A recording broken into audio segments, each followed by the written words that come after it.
চালুর আগেই জীর্ণ পরিস্থিতি দেশের প্রথম বিআরটি প্রকল্পের। লাইন উপযোগী না হলেও বাস কেনার প্রস্তুতি, বিশেষায়িত সেবার মান নিয়ে প্রশ্ন। দুর্বল প্রতিবেশীর পরিবেশ ধ্বংসের অভিযোগ ধনী রাষ্ট্রগুলোর বিরুদ্ধে। আচরণ পরিবর্তন না হলে জলবায়ু সম্মেলনের সুফল পাবে না বিশ্ব। ক্ষতিগ্রস্ত রাষ্ট্রগুলো যে আসলে আন্তরিকভাবে এটির কোনো সমাধান চায় এমন কোনো ইঙ্গিত এখনো পর্যন্ত দেখা যাচ্ছে না। রাজশাহীতে বাড়ছে চুরি, ছিনতাই, লুটপাটের ঘটনা। সিসি ক্যামেরার সংকটে সাইবার ইউনিট। কোটি টাকার সরঞ্জাম প্রয়োজন বলছে পুলিশ।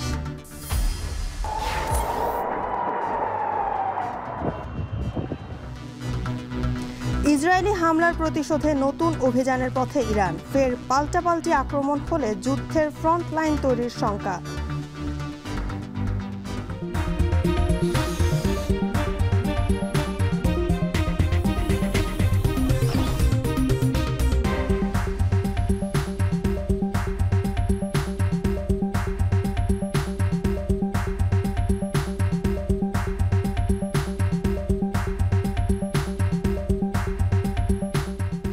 স্বাগত। এখন সকালে পুরো আয়োজনে আপনাদের সঙ্গে আছে আমি জানসিন জুথিকা।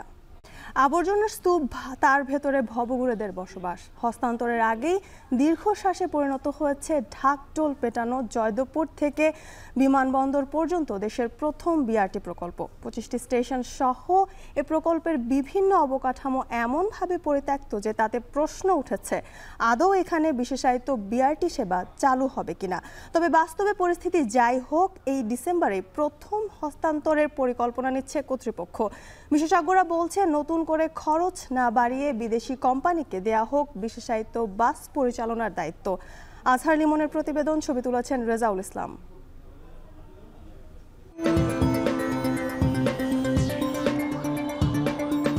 বাস র্যাপিড ট্রানজিট প্রকল্পের শেষ প্রান্ত গাজীপুরের জয়দেবপুর ইন্টারসেকশন।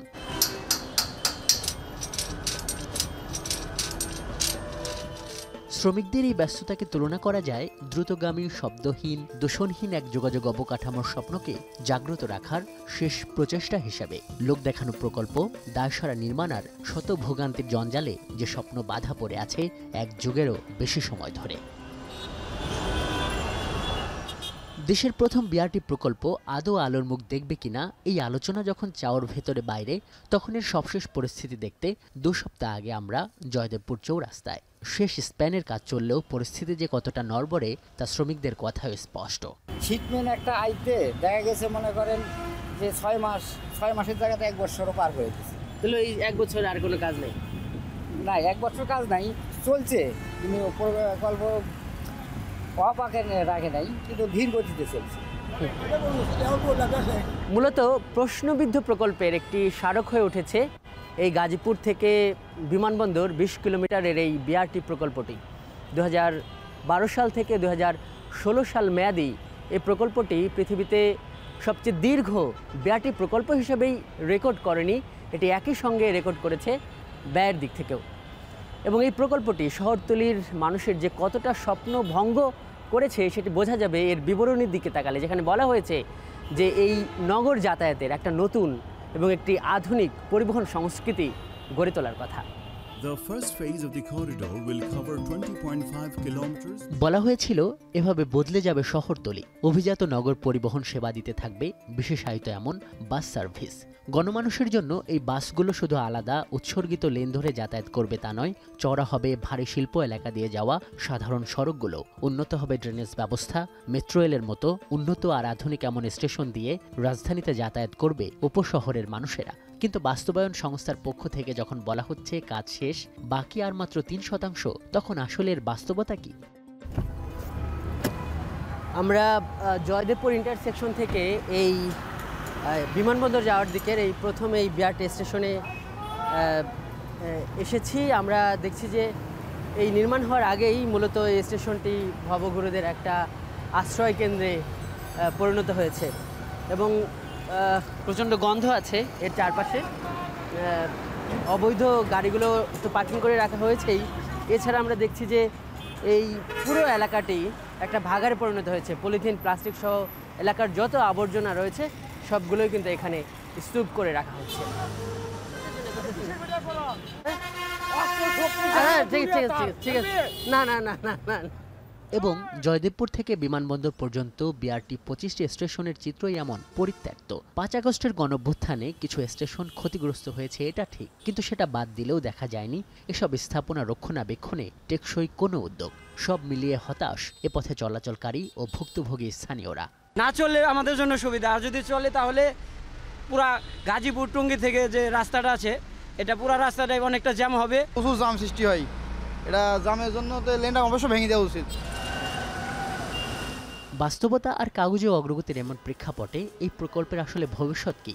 এই প্রকল্প জীর্ণ এমন পরিস্থিতিতেই হস্তান্তর হবে নাকি সম্পূর্ণ বাণিজ্যিক ব্যবহারের উপযোগী হলে এটি থেকে আদৌ বিআরটির বাস নামবে নাকি প্রচলিত যানবাহনই চলবে? কোম্পানির জেনারেল ম্যানেজার আমাদের জানান তারা এপ্রিল নাগাদ বিআরটির এই নতুন রুটে বাণিজ্যিক চলাচল শুরু করতে চান, কিন্তু যখন বিভিন্ন পক্ষ থেকে এই প্রকল্প আর না আগানোর পরামর্শ আসছে তখন কি হবে? কর্তৃপক্ষ যদি বাদ দিতে চায়, কর্তৃপক্ষ যে কোনো সময় বাদ দিতে পারে, বাট একটা প্রকল্প যেটা 97% শেষ হয়ে গেছে, কিন্তু 97% বাস্তবে নেই। বাস্তবে তো খুব খারাপ পরিস্থিতি। 97% হলো একটা কাগজে আমরা স্ট্যাটাসে দেখছি। ওটা আসলে এই বিষয়টা মানে ডিপেন্ড, কিংবা এই বিষয়ে মানে কথা সঠিক উত্তরটা দিতে পারে প্রকল্প অফিস থেকেই। প্রকল্পটার তো অপারেশনের দায়িত্ব আপনাদের, রাইট? রাইট। সেটা কবে হবে বলে আসেন? এটা আমরা এক্সপেক্ট করছি এপ্রিলের মধ্যে করতে পারবো আর কি, আগামী এপ্রিলের মধ্যে। সো এপ্রিলের মধ্যে কি বাসগুলো আসবে? এটা আসলে এটা ডেট স্পেসিফাই করা যাবে চুক্তি সম্পাদনের পরে। এটা ঠিক 2 দফা সংশোধনের পর এ প্রকল্পের ব্যয় দাঁড়িয়েছে 2000 থেকে 4000 কোটি টাকায়, যার সিংহভাগ অর্থেরও ছাড়ও হয়েছে এরই মধ্যে। এমন অবস্থায় পরিবহন বিশেষজ্ঞদের মত শেষমেশ বিআরটি চালু করার পক্ষেই, যদিও সরকারিভাবে বাস ক্রয়ের বিপক্ষে তারা। ফিজিক্যাল ওয়ার্ক যেটা আছে সেটা দ্রুত শেষ করতে হবে, এবং যদি আমরা অপারেটর নিয়ে আসতে পারি তাহলে এই যে আমাদের টেন্ডারে যাওয়া, বাস প্রকিউর করা, এই ঝামেলায় পড়তে হবে না। আমরা ইন্টারন্যাশনাল অপারেটর, এবং আমি যেটা বলছিলাম গ্রস কস্ট কন্ট্রাক্টে আমরা চলে যাব, সেই জায়গায় আমার স্টাফ লাগবে না যারা অপারেশনের দায়িত্বে থাকবে, বাসও আমার কিনতে হবে না। যারা ডিবিআরটি আছে তারা শুধু মনিটরিং করবে যে অপারেটর যারা আছে তাদের যে সেবা দেওয়ার কথা সেটা সঠিকভাবে দিতে পারছে কিনা। পোশাক শিল্পের পণ্য ও কাঁচামাল পরিবহনের রুট এবং ঢাকা ময়মনসিংহ সড়ক এই একই বিআরটি রুটে পড়ায় যখন কোনোভাবে বিআরটি চালু হলে এই সড়কে দুর্ঘটনা ও যানজট তীব্র হওয়ার শঙ্কা করছে বিভিন্ন পক্ষ, তখন আবার পুরো প্রকল্পের বিভিন্ন দিকে এক ধরনের জোড়াতালি অবস্থা। এমন অবস্থায় এই প্রকল্পে প্রস্তাবিত বিআরটির বিশেষায়িত বাস চলবে কিনা, নাকি সাধারণ বাস চলবে, নাকি আগের মতোই প্রচলিত সড়ক হিসেবে ছেড়ে দেওয়া হবে, সেটি হলে কোটি কোটি টাকা খরচ করে এমন স্থাপনার ভবিষ্যৎ কী হবে, এসব দুরবস্থার জন্য দায়ী না হলেও তা ঠিক করার দায়িত্ব পড়বে অন্তর্বর্তী সরকারের উপরই। আজহার লিমন, এখন, ঢাকা। আজারবাইজানের বাকুতে চলমান বিশ্ব জলবায়ু সম্মেলনে উঠে এসেছে বাংলাদেশের ফেনী জেলার সাম্প্রতিক বন্যার ভয়াবহতা। ভারতের উজানের ঢলে ভেসে যায় ফেনী ও এর আশপাশের এলাকা। এতে দুর্যোগের মুখে পড়ে প্রায় 70 মিলিয়ন মানুষ, আর আর্থিক ক্ষতি প্রায় 5 বিলিয়ন মার্কিন ডলার। এ ভয়াবহতাকে রাজনৈতিক দুর্যোগ হিসেবে তুলে ধরা হয় বিশ্বমঞ্চে। জলবায়ু বিজ্ঞানীদের মতে প্রাকৃতিক বিপর্যয়ের পাশাপাশি উন্নত দেশগুলো রাজনৈতিকভাবে দুর্বল দেশের পরিবেশ ধ্বংস করছে। আজারবাইজানের বাকু থেকে মাহমুদ রাকিবের প্রতিবেদন। আকাশ থেকে দেখলে মনে হবে সাগরের মাঝে কিছু গাছ ভাসছে, কিংবা কিছু স্থাপনা অন্য কোনো জায়গা থেকে ভেসে এসেছে, যেখানে চলছে নৌকাও। আদতে এ হলো গত আগস্টের শেষ দিকে বাংলাদেশের ফেনীর চিত্র। ভারতের উজান থেকে নেমে আসা ঢলে ডুবে যায় ফেনী ও এর আশপাশের এলাকা।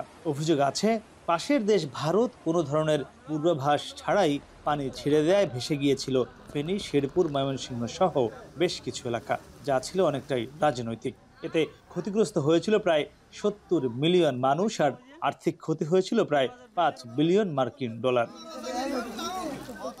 পরিসংখ্যান বলছে 2024 সালে এখন পর্যন্ত বাংলাদেশে বন্যা হয়েছে 6টি আর ঘূর্ণিঝড় 3টি। এত প্রাকৃতিক দুর্যোগ কোনোভাবেই স্বাভাবিক ঘটনা নয়। এমন বাস্তবতায় আজারবাইজানের বাকুতে চলমান বিশ্ব জলবায়ু সম্মেলনে বাংলাদেশের প্রাকৃতিক দুর্যোগ নিয়ে সাইড ইভেন্টের আয়োজন করে কয়েকটি পরিবেশ বিষয়ক সংগঠন, যেখানে ফেনীর সাম্প্রতিক বন্যাকে রাজনৈতিক দুর্যোগ হিসেবে তুলে ধরা হয় বিশ্বমঞ্চে। বন্যাটা যে যতটা না প্রাকৃতিক, তার চেয়ে বেশি যে রাজনৈতিক, এই বিষয়টা আমরা বিশ্ববাসীর দরবারে তুলে ধরেছি। ভারত এখানে আমাদের কাছে মনে হয়েছে যে অনেকাংশেই আমাদের এই বাংলাদেশের 24-এর বন্যা তথা ফেনীর বন্যার জন্য দায়ী। ইভেন্টটিতে অংশ নিয়ে জলবায়ু বিজ্ঞানীরা বলছেন, প্রাকৃতিকভাবে পরিবেশ বিপর্যয়ের পাশাপাশি রাজনৈতিকভাবে দুর্বল প্রতিবেশী দেশের পরিবেশ ধ্বংস করছে উন্নত দেশ। দক্ষিণ এশিয়ায় এক্ষেত্রে প্রতিবেশী দেশগুলোকে ন্যায্য পানি থেকে বঞ্চিত করছে ভারত ও চীন। পার্শ্ববর্তী রাষ্ট্র যখন তাদের বাঁধ ওপেন করে দিয়েছে, এটি বাংলাদেশকে যথাসময়ে না জানানোর কারণে আমাদের সাধারণ মানুষ, তার বাড়িঘর, তার ফসলি জমি, তার জানমাল সব নষ্ট হয়েছে। গঙ্গা, ব্রহ্মপুত্র, মেঘনা বেসিন নিয়ে আমাদের কিন্তু একটা ম্যানেজমেন্টে যেতে হবে। এখানে ভারত বা চায়না কেউ বলতে পারবে না যে বাইলেটারাল ইস্যু প্রবলেমস, কারণ আপনি তাহলে রিয়েলিটি ওয়াটার জাস্টিসের কথা বলছেন, সেই ওয়াটার জাস্টিসের বিরুদ্ধে অবস্থান নিচ্ছি। পরিবেশবিদরা বলছেন, উন্নত দেশ তাদের আচরণে পরিবর্তন না আনলে সম্মেলনের সুফল পাবে না বিশ্ব। কার্বন ইমিশন কমানো এবং ক্ষতিগ্রস্ত রাষ্ট্রগুলোকে ক্ষতিপূরণ দেওয়া, এই দুটি মেজর অবজেক্টিভের কোনোটাই তেমন কোনো অগ্রসর হয়নি। সেই হিসাবে বলা যায় যে এই আলোচনায় দায়ী রাষ্ট্রগুলো আলোচনার নামে সময় ক্ষেপণই করছে। ক্ষতিগ্রস্ত রাষ্ট্রগুলো যে আসলে আন্তরিকভাবে এটির কোনো সমাধান চায় এমন কোনো ইঙ্গিত এখনো পর্যন্ত দেখা যাচ্ছে না।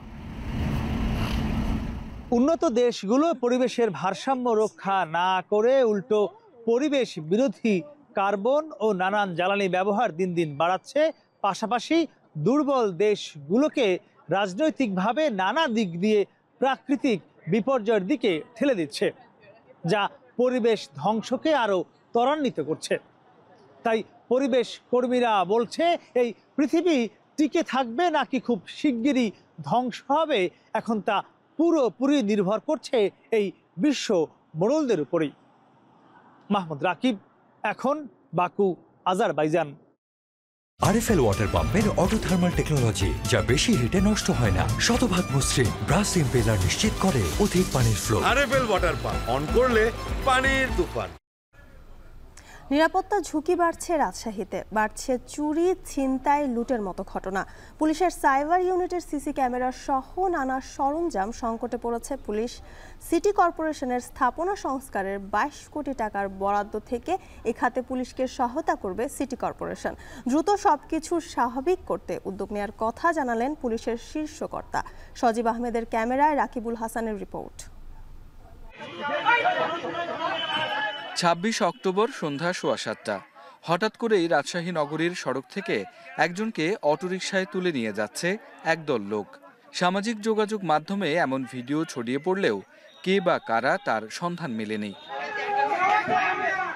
পথচারী থেকে যানবাহন চালক অনেকেরই অভিযোগ, নগরীতে বাড়ছে কিশোর গ্যাংয়ের দৌরাত্ম্য, প্রায় ঘটছে চুরি ছিনতাইয়ের মতো ঘটনা। এ নিয়ে দুশ্চিন্তা বাড়লেও পুলিশের তৎপরতায় ঘাটতি আছে বলে মনে করছেন নগরবাসী।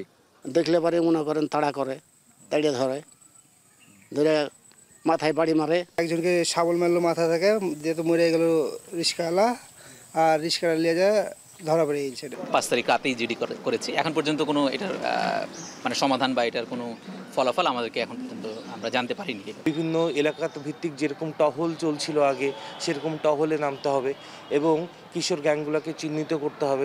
পুলিশ বলছে, বিগত সময়ে নগরীর বিভিন্ন জায়গায় সিসি ক্যামেরা থাকায় অপরাধ দমন অনেকটা সহজ ছিল।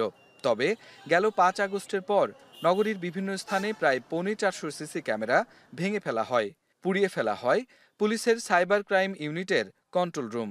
সিসি ক্যামেরা না থাকলে আমাদের যে সাইবার ইউনিটটা আছে, সাইবার ইউনিটে অনেক কিছু নষ্ট হলেও আমরা মোটামুটি সীমিত আকারে আবার সাইবার ইউনিটটা সচল করছি বা তথ্য প্রমাণ উদ্ঘাটন করার চেষ্টা করতেছি। এ অবস্থায় নগরীর নিরাপত্তায় পুলিশের পাশে দাঁড়াচ্ছে রাজশাহী সিটি কর্পোরেশন। প্রতিষ্ঠানটির সংস্কার কাজে গৃহীত 22 কোটি টাকার প্রকল্পে গুরুত্ব পাচ্ছে পুলিশের সিসি ক্যামেরার বরাদ্দ। সিসিটিভিগুলো মেনটেন্যান্সের জন্য আমরা সিটি কর্পোরেশন থেকে মহানগর পুলিশকে আমরা 50,000 টাকা মান্থলি দিয়ে থাকি। এটা আরও অব্যাহত থাকবে। ভবিষ্যতে যাতে নগরবাসী নিরাপদ থাকে, দুই দপ্তর মিলে আমরা একসাথে বসে কাজ করি। নগর পুলিশের বিভিন্ন ভবনের নিরাপত্তায় এরই মধ্যে সিসি ক্যামেরা বসানোর কাজ শুরু হয়েছে। তবে সাইবার ইউনিটকে ঘুরে দাঁড়াতে কোটি টাকার সরঞ্জাম প্রয়োজন বলছে পুলিশ সদর দপ্তর। 500 সিসি ক্যামেরা হিসাব করতে গেলে এটার সাথে আনুষঙ্গিক মিলে সেটাও মানে কোটি টাকার উপরে। প্রাইভেট প্রতিষ্ঠানকে আমরা রিকোয়েস্ট করতেছি আমরা যে ওনারা যদি দেন সেটাও আমাদের কাজে লাগাতে পারবো। 96.72 বর্গ কিলোমিটারের রাজশাহী নগর না বাড়লেও বেড়েছে মেট্রোপলিটন এলাকা এবং এখানকার নতুন নতুন আবাসিক এলাকাগুলো। 5 আগস্টের পরে রাজশাহী মেট্রোপলিটন পুলিশ বলছে এখানে চুরি ছিনতাইয়ের ঘটনা বেড়েছে সবচেয়ে বেশি এবং মেট্রোপলিটনের অধীনে 12টি থানায় চুরি ছিনতাই এবং সম্পত্তি লুটের মামলা হয়েছে প্রায় 42টি এবং অভিযোগ রয়েছে প্রায় সমান সমান। এ অবস্থায় এলাকাভিত্তিক নিরাপত্তা গড়ে তোলার পরামর্শ দিচ্ছেন নিরাপত্তা বিশ্লেষকরা। রাকিবুল হাসান, এখন পদ্মা আবাসিক, রাজশাহী। রাজনৈতিক প্রভাব, দখলদারদের মামলা, ভূমি অধিগ্রহণ জটিলতায় 6 বছর ধরে ঝুলে আছে কুমিল্লা নোয়াখালী আঞ্চলিক মহাসড়ক 4 লেনের উন্নীতকরণের কাজ। এতে যানজটের নিত্য ভোগান্তিতে কুমিল্লা দক্ষিণ, নোয়াখালী ও লক্ষ্মীপুরের যাত্রীরা। 59 কিলোমিটার এই মহাসড়কের 4 লেনের সুফল আটকে আছে মাত্র 8 কিলোমিটারের জন্য। জটিলতা কাটিয়ে দ্রুত মহাসড়কের প্রকল্প সম্পূর্ণ করার দাবি মহাসড়ক ব্যবহারকারীদের। কুমিল্লা থেকে মাসুদ আলমের প্রতিবেদন, ছবি তুলেছেন বাসির আহমেদ। কুমিল্লার দক্ষিণাঞ্চল, নোয়াখালী ও লক্ষ্মীপুরের বাসিন্দাদের সড়ক যোগাযোগের একমাত্র পথ কুমিল্লা নোয়াখালী আঞ্চলিক মহাসড়ক। 2018 সালে 2170 কোটি টাকা ব্যয়ের মহাসড়কটির 4 লেনে উন্নীতকরণের কাজ শুরু হয়। তবে 6 বছরে 2 দফায় বরাদ্দ ও প্রকল্পের মেয়াদ বাড়িয়েও শেষ হয়নি এর কাজ। 59 কিলোমিটারের সড়কটির 8 কিলোমিটার অংশের কাজ শেষ না করেই গেল বছরের জুনে প্রকল্পের সমাপ্তি ঘোষণা করা হয়। অসম্পূর্ণ প্রকল্পটি বিগত সরকারের আমলে উদ্বোধন করা হয়। হাঁটার মানুষ এটা দিয়ে যাইতো, রিক্সা, ভ্যান হইতে বড় গাড়ি তো সব রোড একটা। বাজারের উত্তর পাশ এবং দক্ষিণ পাশে 4 লাইন আছে, এখানে 2 লাইন। অটো হইতে রিক্সা চেঞ্জ সব ঘন্টার পর ঘন্টা জ্যাম বাজে থাকে। গাড়ি ঘোড়ার জন্য দোকানদারি করতে পারে না, যানজট লাগেই থাকে বাজারে। এটি মহাসড়কের বাগমারা বাজার। বাজারের 1.6 কিলোমিটার সড়কের যানজট যাত্রীদের নিত্যসঙ্গী। অভিযোগ রয়েছে অধিগ্রহণ জটিলতায়, রাজনৈতিক প্রভাব এবং দখলদারদের মামলায় এই যানজট এবং সড়ক উন্নয়ন প্রকল্প ঝুলে থাকার মূল কারণ। যে কারণে হাজার হাজার কোটি টাকা ব্যয়ের এই মেগা প্রকল্পের 8 কিলোমিটার সড়ক এখন যাত্রী সাধারণের গলার কাটা। ভূমি মালিকদের দাবি, জমি অধিগ্রহণ নিয়ে আমলাতান্ত্রিক জটিলতায় ঝুলে আছে প্রকল্পের কাজ। নির্ধারিত মূল্যে সরকারকে জমি দেওয়ার ইচ্ছা থাকলেও অবৈধ দখলদারদের মামলায় অধিগ্রহণ জটিলতা ভোগান্তিতে রূপ নিয়েছে। জট যেটা সৃষ্টি হয়েছে এটা প্রশাসনের জটিলতার কারণে এটা হয়েছে এবং আমলাতান্ত্রিক জটিলতার কারণে এটা হইতেছে। যারা খাত দখল করে রেখেছে তারা প্রভাবশালী ব্যক্তি, তাগো কারণে সরকার জায়গা নিতে পারে না। ডিউলেটারটার মধ্যে নিষেধ করা হয়েছিল যাতে ওই দিক দিয়ে রাস্তাটা না হয়। আমাদের এই কারণে আমাদের কাজটা এখন পর্যন্ত শেষ হয়নি। তবে সড়ক বিভাগ বলছে প্রকল্পটি সম্পূর্ণ করতে মন্ত্রণালয় থেকে ভূমি অধিগ্রহণের অর্থ বরাদ্দ রাখা হয়েছে, দ্রুতই কাজ শুরু হবে। ভূমি মন্ত্রণালয় থেকে কিছু কোয়েরি দেওয়া হয়েছে, আমরা কোয়েরিগুলোর জবাব মিট করেছি এবং ভূমি মন্ত্রণালয়ে আমরা ব্যক্তিগতভাবে আমরা যোগাযোগ করতেছি। আশা করতেছি এটা একটা ভূমি মন্ত্রণালয় অচিরেই এটা অনুমোদন দিবেন। মামলা নিষ্পত্তি হয়েছে, এখন অধিগ্রহণের প্রক্রিয়া চলমান। আমরা ভূমি মন্ত্রণালয়ে 6-1 অনুমোদনের জন্য ফাইলটি প্রক্রিয়াধীন আছে। আমরা আশা করছি খুব দ্রুত অনুমোদনের প্রক্রিয়া সম্পন্ন হলে টাকা রেডি করা আছে, আমরা অধিগ্রহণ শেষ করে রাস্তার কাজটি শেষ করতে পারবো। কাজ শেষ না হওয়ায় মহাসড়কের কুমিল্লার লাকসাম, বাগবাড়া, সানিচ্চ ও কাকসার মোজায় দীর্ঘ যানজট লেগেই থাকে। অহরহ ঘটছে দুর্ঘটনাও, বাড়ছে যাত্রায় সময় ও ব্যয়। মাসুদ আলম, এখন, কুমিল্লা। চলতি রবি মৌসুমে মুড়িকাটা পেঁয়াজের লক্ষ্যমাত্রা পূরণে দিনরাত নিরলস কাজ করে যাচ্ছেন ফরিদপুরের পেঁয়াজ চাষিরা। আগামী ডিসেম্বরের প্রথম সপ্তাহে বাজারে মুড়িকাটা পেঁয়াজ ওঠার সম্ভাবনা রয়েছে। এতে পেঁয়াজ বাজারের অস্থিরতা কিছুটা হলেও কমবে বলে মনে করছেন সংশ্লিষ্টরা। আর লক্ষ্যমাত্রা পূরণে চাষিদের সব রকমের সহায়তার আশ্বাস দিয়েছে স্থানীয় কৃষি বিভাগ। মফিজুর রহমান শিপনের প্রতিবেদনে দেখুন বিস্তারিত। ফরিদপুর সদর উপজেলার চরমাধবদিয়া, অম্বিকাপুর ও ডিগ্রিচর ইউনিয়নের বেশ কয়েকটি মাঠে এখন শীতকালীন মুড়িকাটা পেঁয়াজের আবাদে ঘাম ছড়াচ্ছেন চাষিরা। কেউ করছেন নিড়ানির কাজ, আবার কেউ সেচ দিয়ে দিচ্ছেন পানি। শীতের এই সময়ে শুধু ফরিদপুরেই আবাদ হয় এই পেঁয়াজ। আগেরবার পেঁয়াজের ভালো দর পাওয়ায় এবার বন্যার পানি নেমে যাওয়ার সঙ্গে সঙ্গে মুড়িকাটা পেঁয়াজের জন্য জমি প্রস্তুত করেছেন চাষিরা। তবে খরচ বাড়ায় লাভ নিয়ে শঙ্কায় তারা। গুণগত মানসম্পন্ন কীটনাশক ও সার সরবরাহ নিশ্চিত করার দাবি তাদের। কেউ লাগাইতেছেন, কেউ নিরাইতেছেন, মানে জমির যে আগাছা আছে ওইগুলো আগাছা পরিষ্কার করতেছে। মানসম্মত ভাবে কীটনাশক, সার এবং ডিজেল এই জিনিসটা যদি সরকার আমাকে দেয়, সারের বস্তার দাম মনে করেন 1500-1600 টাকা।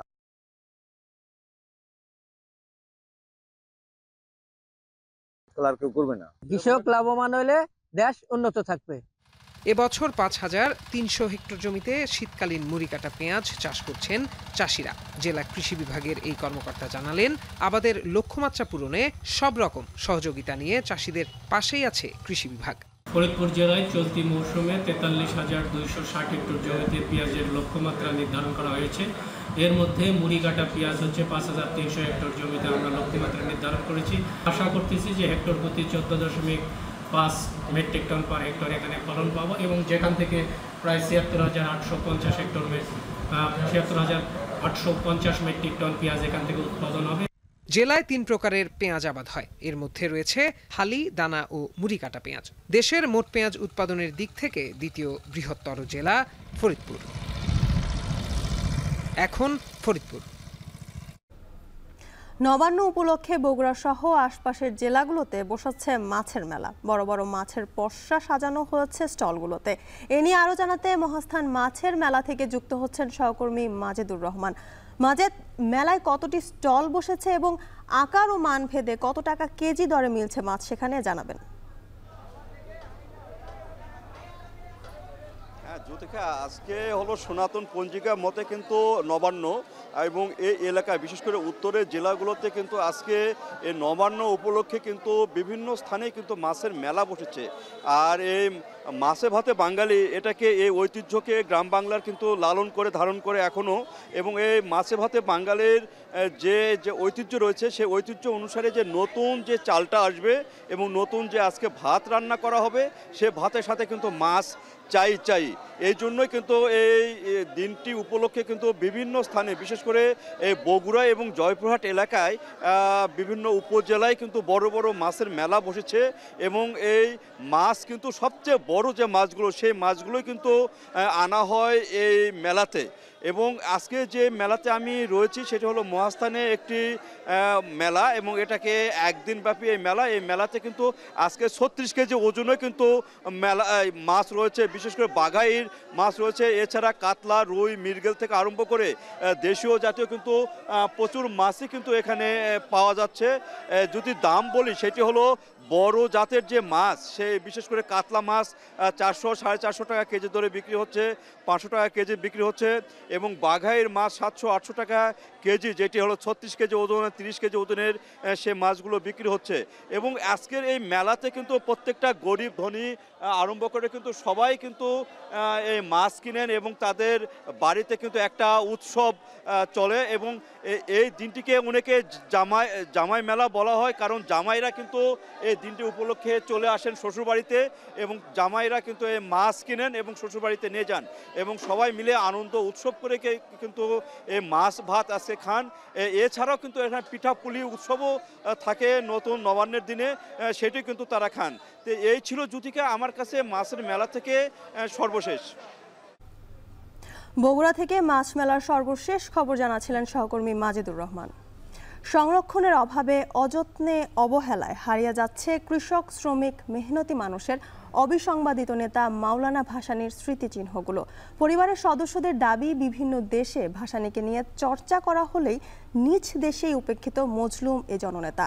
বিগত দিনে ক্ষমতায় থাকা সব সরকারই মহান এ নেতার প্রতি ছিলেন উদাসীন। এমনকি বিলুপ্ত হয়ে যাচ্ছে ভাসানীর হাতে গড়া শিক্ষা প্রতিষ্ঠান।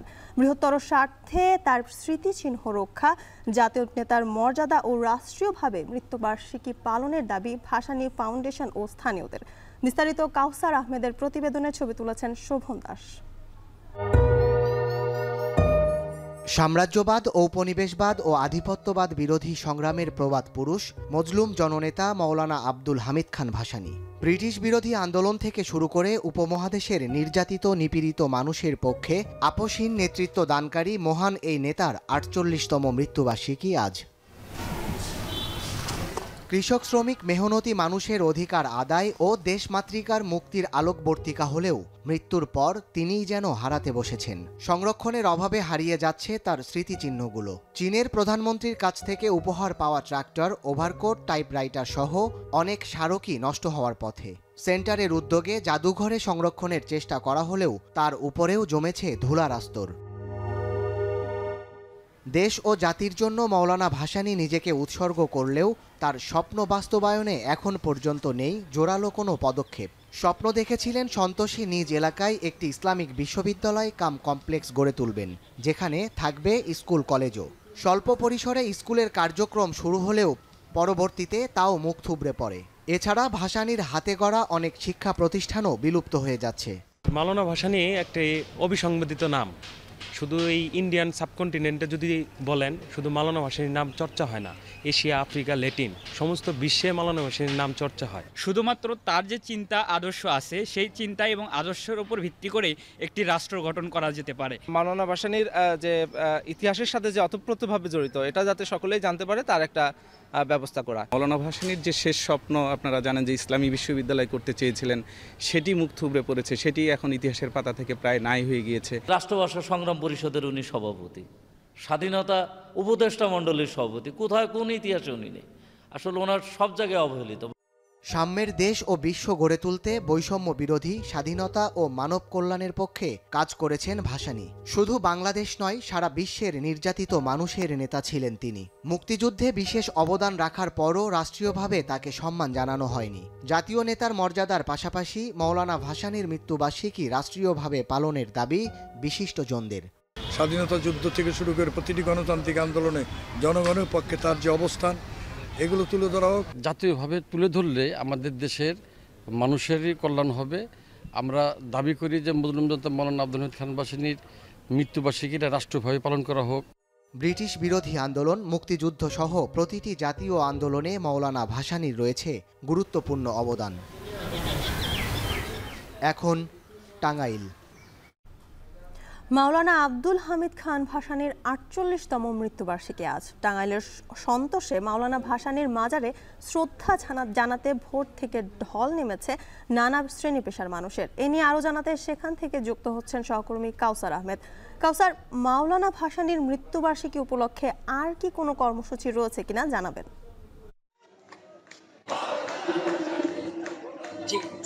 আমি আছি ভাসানীর মাজার প্রাঙ্গণে। এখানে মাওলানা ভাসানী বিজ্ঞান ও প্রযুক্তি বিশ্ববিদ্যালয়ের যে ভাইস চ্যান্সেলর রয়েছে, তিনি ফুল নিয়ে অপেক্ষা করতে ঠিক 7টার দিকে কিন্তু এখানে শ্রদ্ধা জানাবেন। আর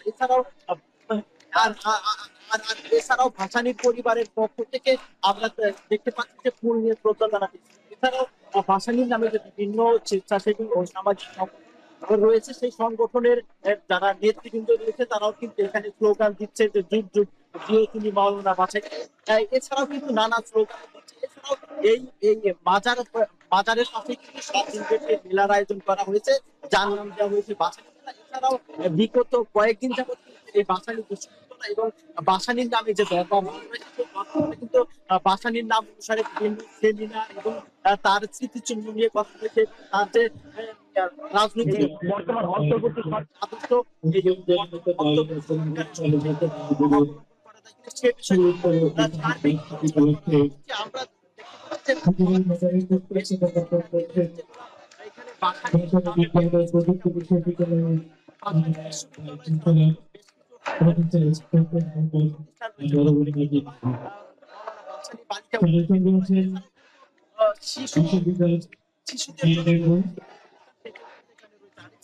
এখানে এছাড়াও আমরা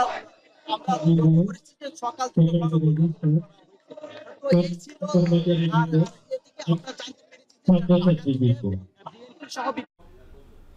মাওলানা ভাসানীর মৃত্যুবার্ষিকী উপলক্ষে পালন হচ্ছে বিভিন্ন কর্মসূচি, সেই খবর জানাচ্ছিলেন সহকর্মী কাউসার আহমেদ। গত বছর ঘূর্ণিঝড় মিথিলির কবলে নিখোঁজ বরগুনার 25 জেলের এখনও সন্ধান মেলেনি। পরিবারের উপার্জনক্ষম ব্যক্তিদের হারিয়ে মানবেতর সময় কাটাচ্ছেন স্বজনরা, চান সরকারের সহায়তা। জিয়াদ মাহমুদের পাঠানো প্রতিবেদন ও SM সিফাতের চিত্রে প্রতিবেদন।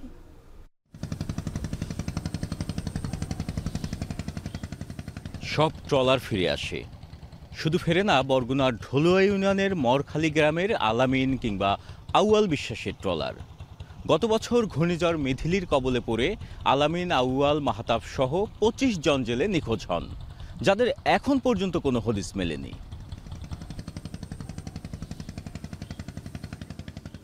বিলকিস বেগম এই ট্রলার ডুবির ঘটনায় হারিয়েছেন 2 সন্তান। অশ্রুসিক্ত নয়নে বিষখালী নদীর তীরে বসে থাকেন তিনি। যদি ফেরে তার সন্তান, মায়া আইছে, মায়ের দুগা ভাত বাটিয়ে দাও, মায়ের দুগা ভাত দাও, মায়া আইছে না, আর কেউ কয় না। মিথিলির কবলে বরগুনার এফবি এলাহি ভরসা, এফবি তামান্না ও এফবি মায়ের দোয়া ট্রলারে থাকা জেলেরা নিখোঁজ হন। বিলকিস বেগম সহ এই ঘূর্ণিঝড়ে পরিবারের উপার্জনক্ষমদের হারিয়ে মানবেতর জীবন কাটাচ্ছেন অনেকেই। পাননি সরকারের বরাদ্দকৃত অর্থ।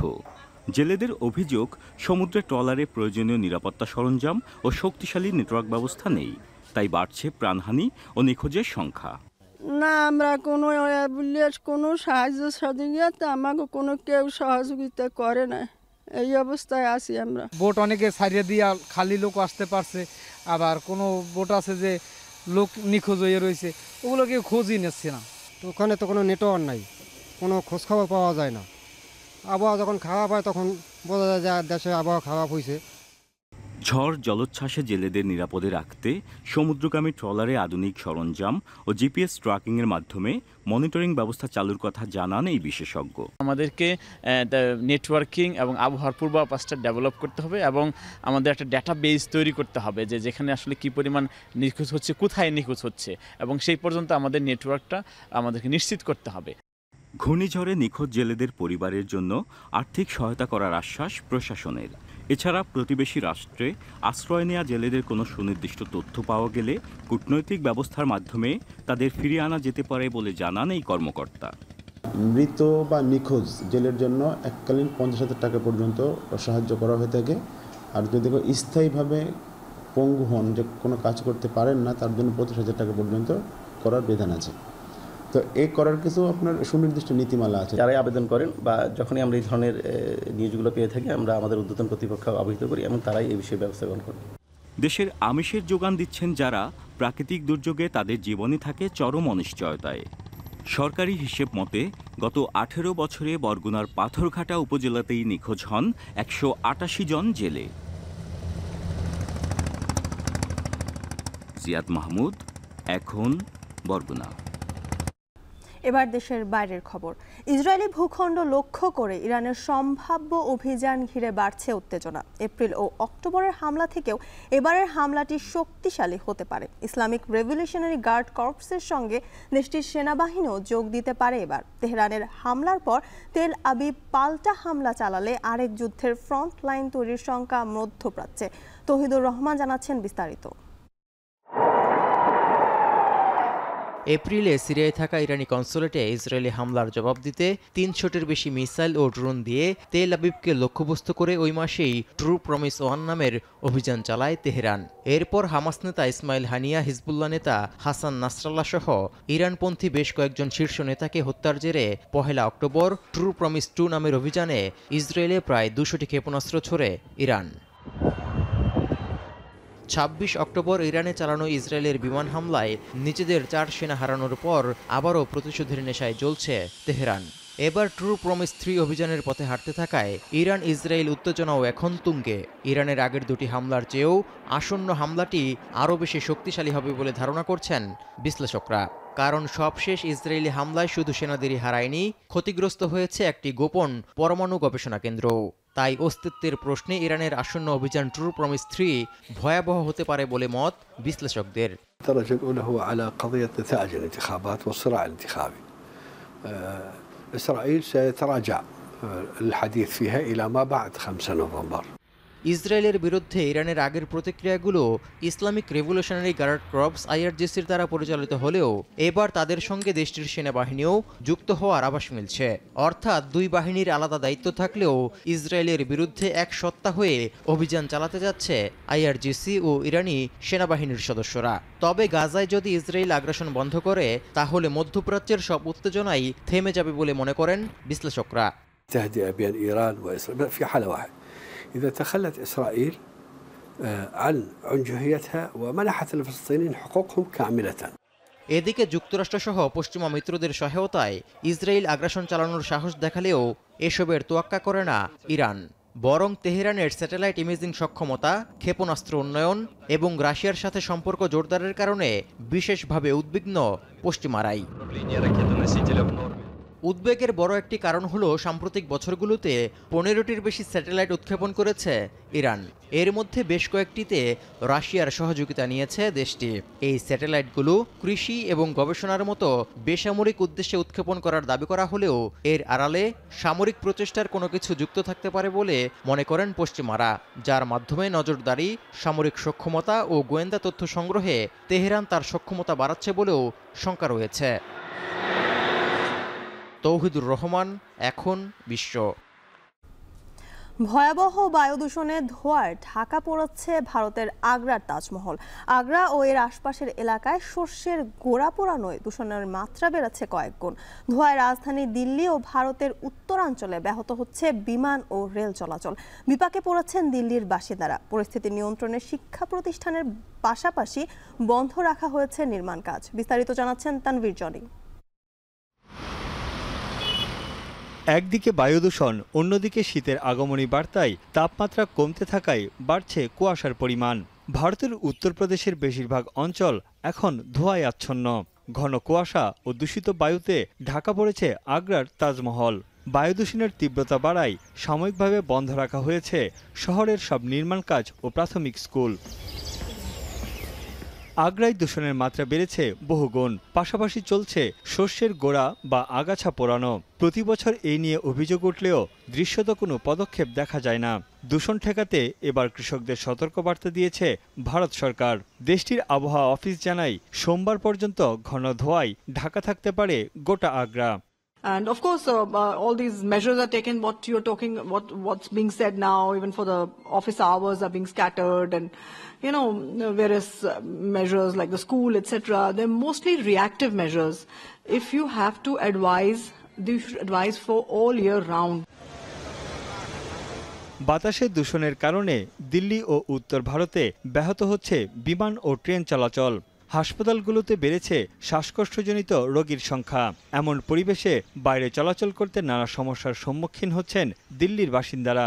अच्छा एनवायरनमेंट होता था, साफ हवा होती थी, लंबा भागा जाता था, बट अभी इतनी ज़्यादा सांस फूलने लग गई, पोल्यूशन इतना ज़्यादा हो रहा है, खांसी भी हो रही है बीच बीच में, गला खट्टा हो रहा है और लंबी रन नहीं हो पा रही। पॉल्यूशन का तो सुबह से आप जब से 5 बजे से भी आप उठ के देखें तो सामने फॉग और स्मोक होता है, आंखों में जलन, सांस लेना मुश्किल, बहुत परेशानी का सामना करना पड़ता है।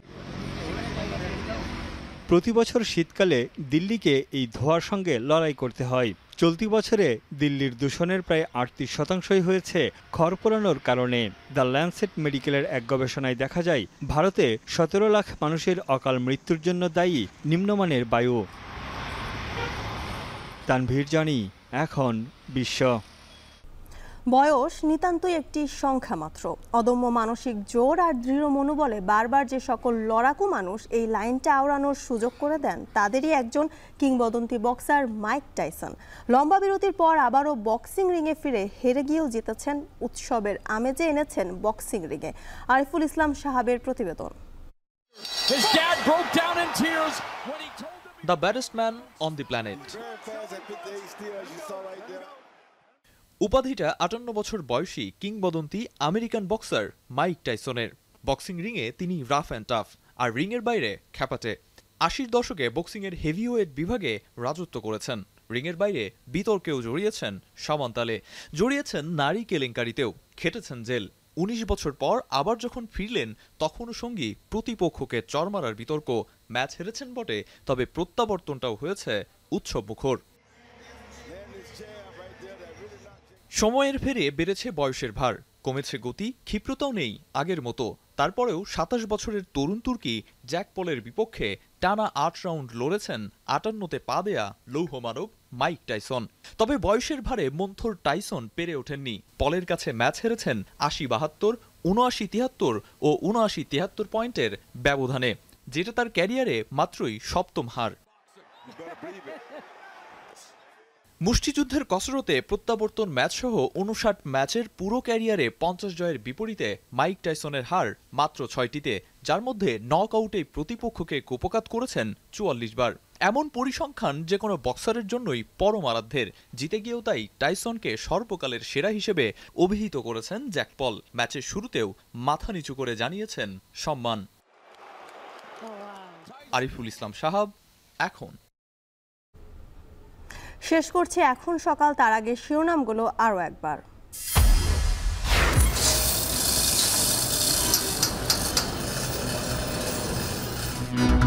চালুর আগেই জীর্ণ পরিস্থিতি দেশের প্রথম বিআরটি প্রকল্পের স্টেশনগুলো। লাইন উপযোগী না হলেও বাস কেনার প্রস্তুতি, বিশেষায়িত সেবা নিয়ে অস্পষ্টতা। দুর্বল প্রতিবেশীর পরিবেশ ধ্বংসের অভিযোগ ধনী রাষ্ট্রগুলোর বিরুদ্ধে। আচরণ পরিবর্তন না হলে জলবায়ু সম্মেলনের সুফল পাবে না বিশ্ব। ক্ষতিগ্রস্ত রাষ্ট্রগুলো যে আসলে আন্তরিকভাবে এটির কোনো সমাধান চায় এমন কোনো ইঙ্গিত এখনো পর্যন্ত দেখা যাচ্ছে না। রাজশাহীতে বাড়ছে চুরি, ছিনতাই, লুটপাটের ঘটনা। সিসি ক্যামেরার সংকটে সাইবার ইউনিট, কোটি টাকার সরঞ্জাম প্রয়োজন বলছে পুলিশ।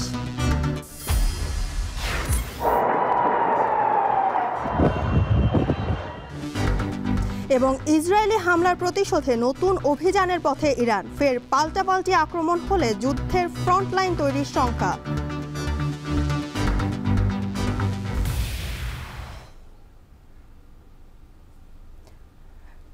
শেষ করছি এখন সকাল। এখন টেলিভিশন ওয়েবসাইটে দেখতে ভিজিট করুন www.ekon.tv। এছাড়া ফেসবুকে দেখতে ভিজিট করুন facebook.com/tv.ekon এবং ইউটিউবে এখন টেলিভিশন দেখতে ভিজিট করুন youtube.com/c/ekon।